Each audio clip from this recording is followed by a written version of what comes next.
We haven't really had a chance to have it at the shop and get it thrown up on the lift and kind of really take a good look at everything. Putting in an entirely new fuel system from the pump all the way up to the injectors. I'm going to be swapping everything out from this rubber line to a PTFE lined AN lines. We're going to be doing a full nut and bolt of the whole car. So I typically like to grab a couple of sets of wrenches. Most of this car is metric, but obviously we've done a whole bunch of fab work to it, and I think a whole bunch of standard stuff was used too. So we're going to be having to switch wrench sets halfway through and make sure that we tackle every bolt. So I'm going to find my missing wrenches here, grab another set, and get to it.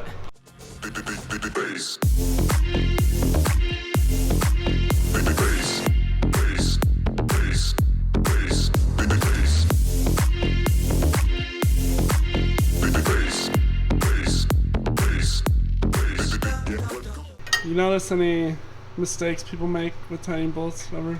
It's like a common thing. I think a common thing is probably checking the bolt head instead of checking the nut. So if you just, you know, took the easy route and stuck this in here and said, oh yeah, that's tight, instead of trying to get a wrench up into the actual nut portion. Let me see if I can get this in here. I'm going to show you what I'm talking about. Wise fab. Wise fab. Alright, basically for this guy, we're going to have to come in through here. But more often than not, it should be fairly self-explanatory. You get a wrench on each side, you tighten it up. Other than that, I'm a big stickler for the direction of bolts. When you're in a rush to take components apart for whatever reason, if I have to remove two other components to pull a bolt out, I'm pissed off. So when you're kind of putting stuff together, just think about what direction bolts are going to have to take to come out of where they are, so that it's not a struggle to get stuff apart. For instance, I have no idea why this bolt is facing this direction and this bolt is facing the other direction. Our good old pal Nate. I can't point any fingers, but I better have had a good reason for that.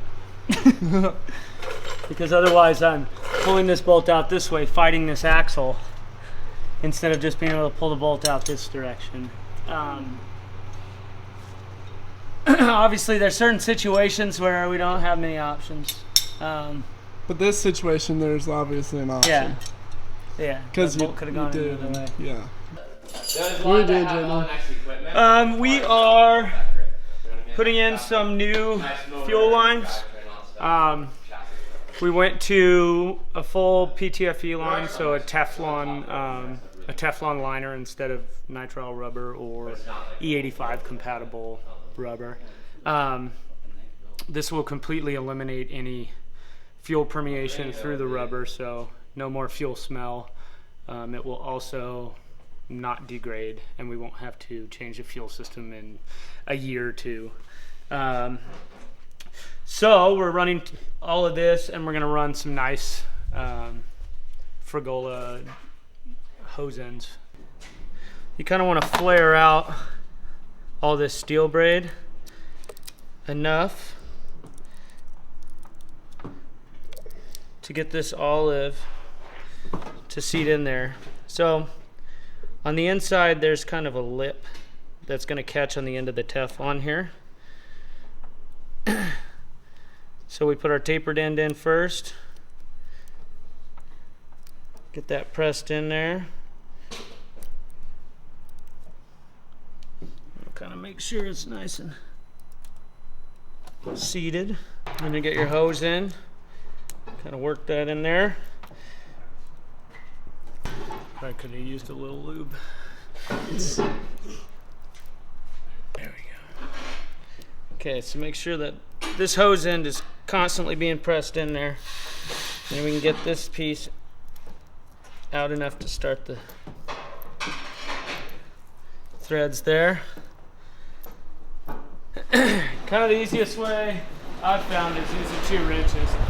You can use like a vise with soft jaws or kind of whatever your preference, but this is kind of what I've found to be the quickest for me.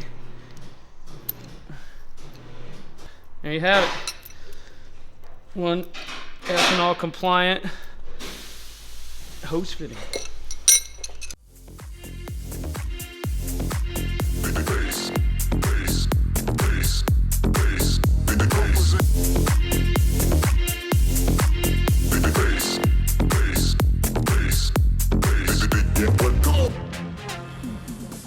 All right, so part of our prep is going to be changing the fluids in the diff and inspecting in the transmission. And then we're also gonna drain all the oil and kind of check our filter and cut it open and make sure that we don't have anything crazy in there. So we'll start here with the diff. I've got my paint filter here, which is kind of how I prefer to check for debris.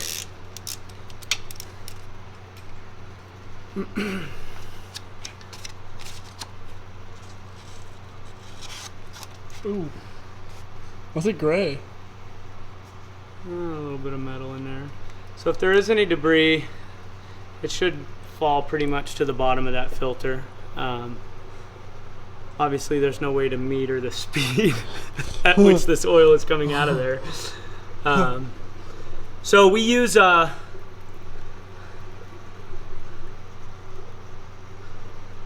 Mobile One 75-140 for the diff, and Mobile One 75-90 for the trans. Stinky. Smells pretty bad after it's used. Yeah. And with new builds, the transmission's new, the diff has got some new internals in it. You're gonna see probably a little bit of flaking, but there shouldn't be any major chunks or anything obviously messed up about it. Couple of little flakies in there. Yeah. Yeah, so you can see there's just a little bit of shavings, but nothing really concerning. We'll let that drain for a bit, and we'll come back and fill her up. We're not Mobile One. No, we're not. What are we actually? We're Valvoline. Ooh. Valvoline. Syn Power, full synthetic. No plugs intended. Okay, so the fill hole is on this side here. Another Allen. So we'll just pop that guy out. Basically fill it until it starts to come out of the fill hole. And you're good to go. All right, so we're gonna do the same thing with the transmission. We'll just drain it, kind of let it flow through this paint filter to be able to give it a little inspection afterward. Whoa. That's it's gold, isn't it? Oh, it's gold. So yeah, given with all new components, we're gonna have a little bit of metal coloration, but what we're pretty much looking for is whether or not there's any major chunks from gears, anything like that. And if you're wondering about these, oh, they can't really. Oh yeah, they can. it's for a quick pull of the tranny. Pull that shit out, Quay. Yeah, so the 2 top bolts are in, as well as the bolt on the cross member here. So shouldn't go anywhere, but that's to kind of avoid really, as for this one, you know, with the side cover for the pump and everything, to kind of avoid having to pull bolts out of the pump and mess around with all that when you got to pull this transmission out in 5 minutes. This is the first oil change on this transmission with brand new, all brand new insides. So. Oof. Jeez. We're all good though. And we'll do the same thing we did on the diff. We'll fill from here. Unfortunately, we got to use one of these fun pumps. You know, obviously those things never make a mess. Look at my area. Never. And we'll pump it up till it kind of runs out of that fill plug also, and then it's good to go. All right, guys. So we're pretty much finished up here. A couple of important things that you definitely want to look out for is making sure that everything's tight. Things loosen up on the racetrack. These cars rattle and shake and loosen up just about everything on them.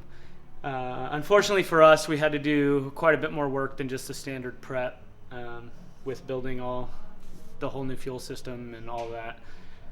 Other than that, I'm going to be throwing the wheels back on, putting all the panels back on, and we're going to get her loaded up and hopefully go out tomorrow and do some testing down at Musselman in Tucson. And hopefully she's ready for Texas.